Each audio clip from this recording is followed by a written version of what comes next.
दोस्तों नमस्कार। प्रधानमंत्री मोदी का भाषण हो, गृह मंत्री अमित शाह का भाषण हो, राष्ट्रपति का अभिभाषण हो या इस देश के किसी भी कैबिनेट मिनिस्टर का कोई भी भाषण हो, यहां तक कि बीजेपी के नेताओं के भी जो भाषण है उसके भीतर कभी झांक कर देखिए।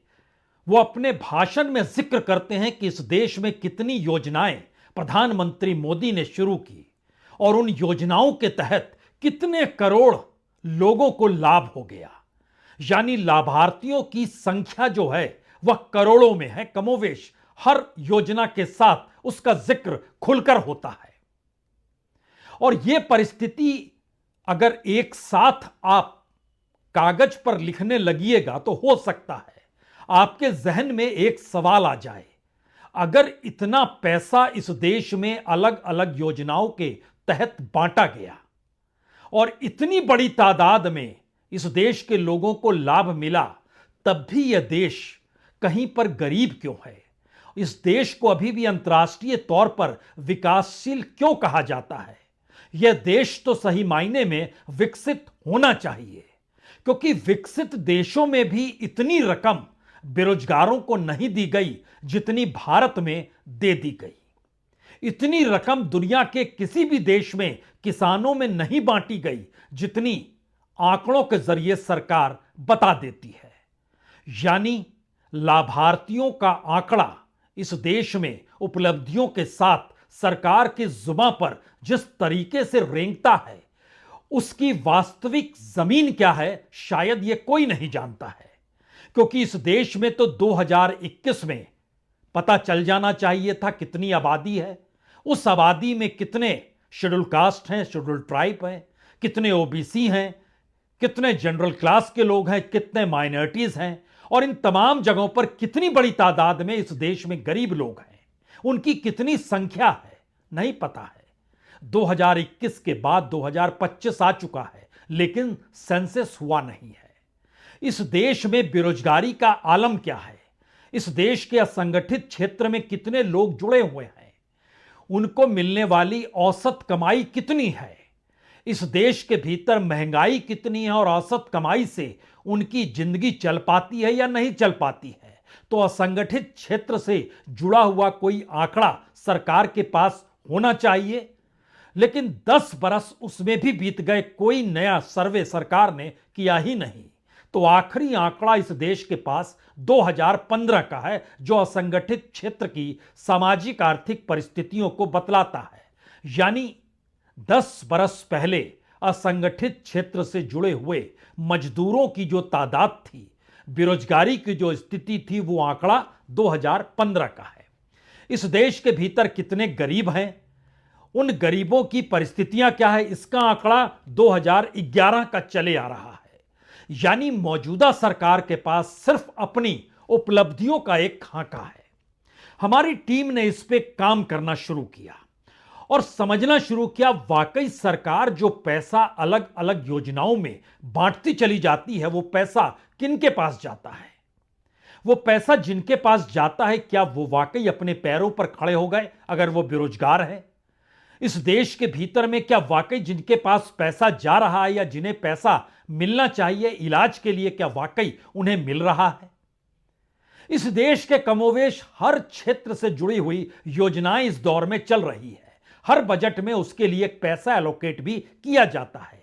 लेकिन कहीं ऐसा तो नहीं है कि अलग अलग योजनाएं बीजेपी के अपने कार्यकर्ताओं को लाभ पहुंचाती है? कहीं ऐसा तो नहीं है इस देश के भीतर लोगों का आक्रोश सतह पर आ जाए तो उसे दबाने के लिए इस तरीके से डायरेक्ट बैंक ट्रांसफर का जिक्र किया जाता है और एक ऐसी परिस्थिति बना दी गई जिसमें बीजेपी से जुड़े हुए लोग जितने भी हैं वह इन योजनाओं के आश्रय कुछ पैसा उनके पास पहुंचते रहे, वो चाहे पंचायत स्तर पे हो, चाहे जिले स्तर पर हो, चाहे राज्य के स्तर पर हो, चाहे राष्ट्रीय स्तर पर हो। क्योंकि दिल्ली में सरकार बदली तो तमाम डॉक्टर्स कहने लग गए अब दिल्ली में आयुष्मान भारत लागू हो जाएगा। और आयुष्मान भारत लागू होने का मतलब बहुत साफ है, दिल्ली के बहुत सारे अस्पताल जो बीजेपी के नेताओं से जुड़े हैं या उन नेताओं के जो करीबी हैं, उनको आयुष्मान अस्पतालों की कैटेगरी में लाया जाएगा, क्योंकि एक लंबा इतिहास रहा है आयुष्मान भारत के भीतर का, जिसपे सीएजी की रिपोर्ट भी कहती है कि दरअसल कितने घपले घोटाले कैसे हो जाते हैं, और उसमें आप पकड़ नहीं पाएंगे कि दरअसल कैसे अस्पतालों को लाभ आयुष्मान भारत के पैसे से होता है और इलाज नहीं होता है। हमारी टीम ने तमाम कच्चे चिट्ठे निकाले हैं, और उन कच्चे चिट्ठों का जिक्र हमें लगता है सबसे पहले इस देश के भीतर में इलाज से ही होना चाहिए। इलाज से इसलिए क्योंकि आयुष्मान भारत में कितनी रकम, 5 लाख 10 लाख आप इलाज करा सकते हैं, किसी भी अस्पताल में जा सकते हैं। उस अस्पताल के मातहत वो रजिस्टर्ड है, तो वहां की स्थिति क्या है और वो कितनी रकम है, बात आज इससे शुरू की जाए, क्योंकि ये एक लंबा सिलसिला है। हर सिलसिले पर कदम रखें उससे पहले कुछ बातें जहन में रखिए। तकरीबन 1.5 साल पहले सीएजी की एक रिपोर्ट आई। सीएजी की रिपोर्ट में बताया गया कि दरअसल एक मोबाइल नंबर से 7.5 लाख लाभार्थियों का रजिस्ट्रेशन किया गया, यानी घपला पकड़ में आ गया। मोबाइल नंबर जिक्र होना चाहिए, आधार जिक्र होना चाहिए, और लाभार्थी एक आधार के आधार पर भी सैकड़ों लोगों का इलाज हो जाता है और उसको कोई पकड़ने वाला नहीं। क्योंकि अगर दिमाग में आपके आ रहा हो चारा घोटाला, तो आप उसको याद कर सकते हैं कैसे चारा घोटाला में स्कूटर पे कितना माल लद कर गया, रिक्शे पर कितना माल लद कर गया, गाड़ी में कितना गया, ट्रक में कितना गया। ये सारी बातें आपके जहन में होंगी। तो आइए शुरुआत करते हैं। यह शुरुआत इसलिए बड़ी महत्वपूर्ण है क्योंकि सीएजी रिपोर्ट सिर्फ एक तीली भर है, माचिस की डिबिया में रखी हुई एक तीली भर है। उसका जिक्र करने से पहले एक चीज जान लीजिएगा, इस दौर में सरकार ने खुद अपने तौर पर कहा था कि जिस तरीके से हम आयुष्मान भारत चला रहे हैं, इन्होंने जब आयुष्मान भारत शुरू किया था 23 सितंबर 2018 को, तो पहले बरस इनके पास जो बजट था वो 2400 करोड़ का था। उसके अगले बरस 6400 करोड़ का हुआ, उसके बाद के बरस 6900 करोड़ का हुआ, और 2021 में तय किया गया हर बरस क्या जिक्र किया जाए।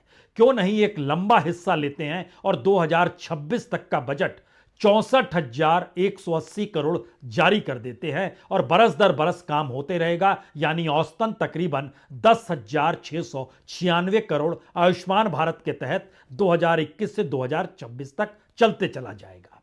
अब इसके तहत जो काम होना था इस देश के 17,788 ग्रामीण हेल्थ एंड वेलनेस सेंटर में 10 फोकस स्टेट रखे गए जो गरीब पिछड़े स्टेट हैं, वहां काम होना था। 10 राज्य की रिपोर्ट बतलाती है कि स्थितियां बिल्कुल वैसे है जो कोविड से पहले थी।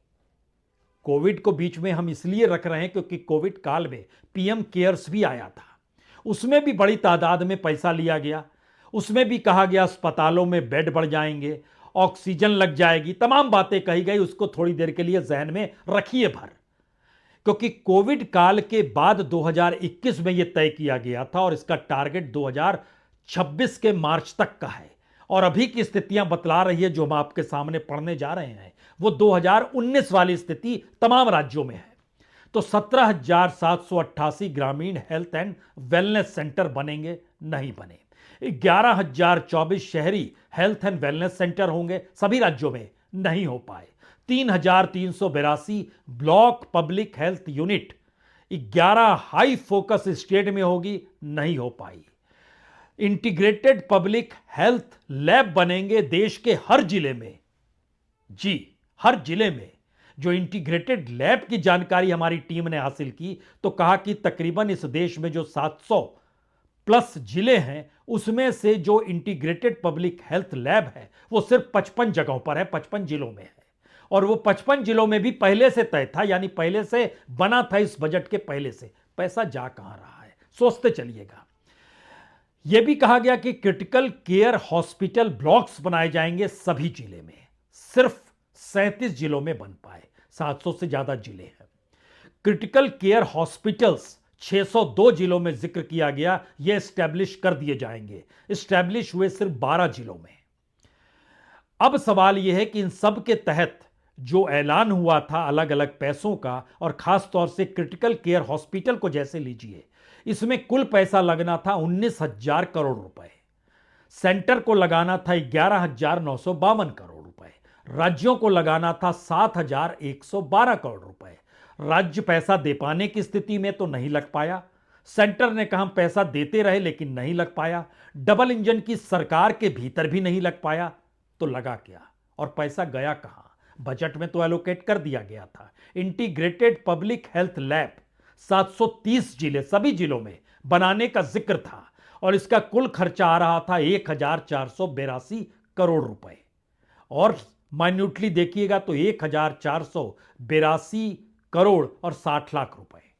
इसमें सेंटर को देना था 990 करोड़ 40 लाख रुपए और स्टेट को देना था 492 करोड़ 20 लाख रुपए। पैसा किसने दिया, नहीं दिया, कैसे दिया, किस रूप में दिया, नहीं पता है। और नहीं पता है क्योंकि वहां पर पब्लिक हेल्थ लैब मौजूद नहीं है। और राज्यसभा में जानकारी हेल्थ मिनिस्टर ने उस समय दी थी 2021 में यह सब हो जाएगा। हुआ कुछ भी नहीं। अब यहां पर अगला सवाल आपके जहन में आना चाहिए, क्योंकि इससे पहले का इतिहास जब हम देख रहे थे अलग अलग राज्यों का इस दौर में, झारखंड में आता है 36,373 लाभार्थी धोखाधड़ी करते हैं आयुष्मान के तहत। मेरठ में आता है एक कार्ड से 196 सदस्य कैसे बन जाते हैं अस्पताल के जरिए। कुछ ऐसा ही कुशीनगर से आता है। जम्मू कश्मीर से आता है 500 से 700 करोड़ का घपला घोटाला हो गया। और संसद की लोक सेवा समिति बताती है कि दरअसल 88,760 जो मर गए थे लोग, उन पर 2,14,000 फर्जी दावे ठोके गए और वो पैसा भी अस्पतालों ने बना लिया। और उसके बाद ये सीएजी की रिपोर्ट आती है जो बतलाती है इस देश के भीतर में मोबाइल नंबर 999999 10 बार 9 लिखिए तो उस पर लगभग 7,50,000 से ज्यादा लाभार्थी जुड़े हुए हैं जिनको ये लाभ मिला है। 8 को लिख दीजिए 10 बार मोबाइल नंबर नया बनाइए, उस पर तकरीबन 1,39,300 लाभार्थियों को लाभ मिल गया। 9,000,009 बार लिखिए तो 10 नंबर हो गए, उस पर लगभग 96,046 लोग लाभार्थी हो गए। इस देश के भीतर में 20 मोबाइल नंबर ऐसे जो सीएजी ने बतलाया 10 से 50,000 लाभार्थी हो गए। एक पूरी फेरिस्त है और इन फेरिस्त का जिक्र हम सिर्फ इसलिए कर रहे हैं क्योंकि उस रकम को अपने जहन में रखिएगा जहां पे हर बरस 10,000 करोड़ रुपया कहां चला जाता है। और औसतन अगर इस देश के भीतर में आप निकालिएगा, अगर इलाज मिलने लगे लोगों को, तो फिर इस देश के भीतर में अस्पतालों की स्थिति और इलाज के बगैर मरने वालों की स्थिति गायब हो जाएगी। इलाज सबको मिल रहा है। ऐसी परिस्थिति में सरकार अपनी लाभार्थियों का आंकड़ा रखने से चूकती नहीं है। यह एक हिस्सा है। एक दूसरा हिस्सा और खतरनाक है। यह भारत की उस मुद्रा योजना से जुड़ा है जिसमें आपको हम अतीत में ले जाएं। सिर्फ यह सोचिए कि इस बरस यानी 2024-25 का जो फाइनेंशियल ईयर चल रहा है, सिर्फ उसी में खड़े हो जाइए एक क्षण के लिए। और अगर हम आपसे कहें इस देश में सरकार ने जो मुद्रा योजना के तहत जो बेरोजगार थे, अप्लाई कर रहे थे, लगभग 3,91,77,452 यानी 3,91,77,452 पर्सन्स, इतने लोगों को सरकार ने औसतन हर किसी को 95,000 रुपीज दिए हैं। तो आप कहेंगे वाकई इसमें से तो हमारा नाम भी होना चाहिए। तो कोई एक नाम आपको कहीं मिल जाए, औसतन 95,000 का मतलब बहुत साफ है, किसी को 5 लाख भी मिले होंगे, किसी को 50,000 भी मिले होंगे, लेकिन कोई एक शख्स तो रहना चाहिए। क्योंकि शख्स की तलाश इसलिए बहुत ज्यादा जरूरी है क्योंकि अगर इस फाइनेंशियल ईयर को आप छोड़ देते हैं तो इससे पहले इस देश के भीतर में तकरीबन 27,50,000 करोड़ रुपए सरकार ने मुद्रा योजना के तहत बांटे हैं। और जिन्हें लोगों को बांटे गए अगर उसको आप गिनिएगा तो यह तकरीबन 37-38 करोड़ है। इस बार का छोड़कर उसको जोड़ लीजिएगा तो 40 करोड़ पार कर जा रहा है। हमें पता है इस देश के भीतर की तादाद जितनी है, 140 करोड़ अगर मानकर चलते हैं और हर परिवार में आप 5 सदस्य मानकर चलते हैं तो आप कहेंगे ज्यादा से ज्यादा हर परिवार में एक व्यक्ति तो होगा जिसको इसका लाभ मिला होगा। और जब शुरू में सरकार आई थी तब इस देश की इकोनॉमी कुछ ठीक थी। 2015 से इसका ऐलान होता है। 8 अप्रैल 2015 को पहले बरस औसतन हर किसी को 39,000 रुपीज दिए जाते हैं और जिनकी संख्या जो थी वो 3 करोड़ 48 लाख थी, 3 करोड़ 48 लाख। उसके बाद के बरस से लेकर अगर आप पहले 5-4 साल को देखते हैं, यानी प्रधानमंत्री मोदी के पहले टर्म में 15 में चूंकि ऐलान हुआ, तो फर्स्ट 4 इयर्स में लगभग 18 करोड़ 52 लाख लोगों को 8 करोड़ 93 हजार रुपए बांटे गए। औसत निकालिएगा तो 48,000 बनता है।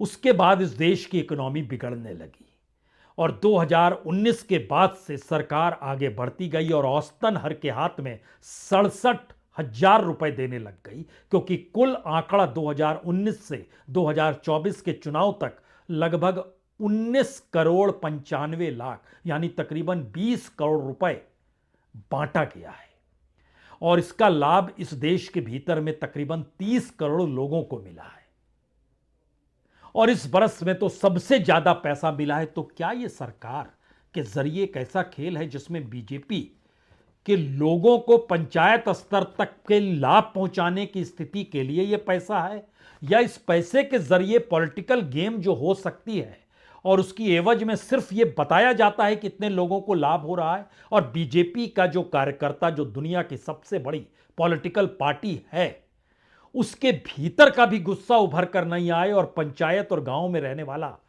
कांग्रेस का कार्यकर्ता भी कुछ पा रहा है, इसकी एक व्यवस्था ऐसी योजनाओं के जरिए होती है क्या?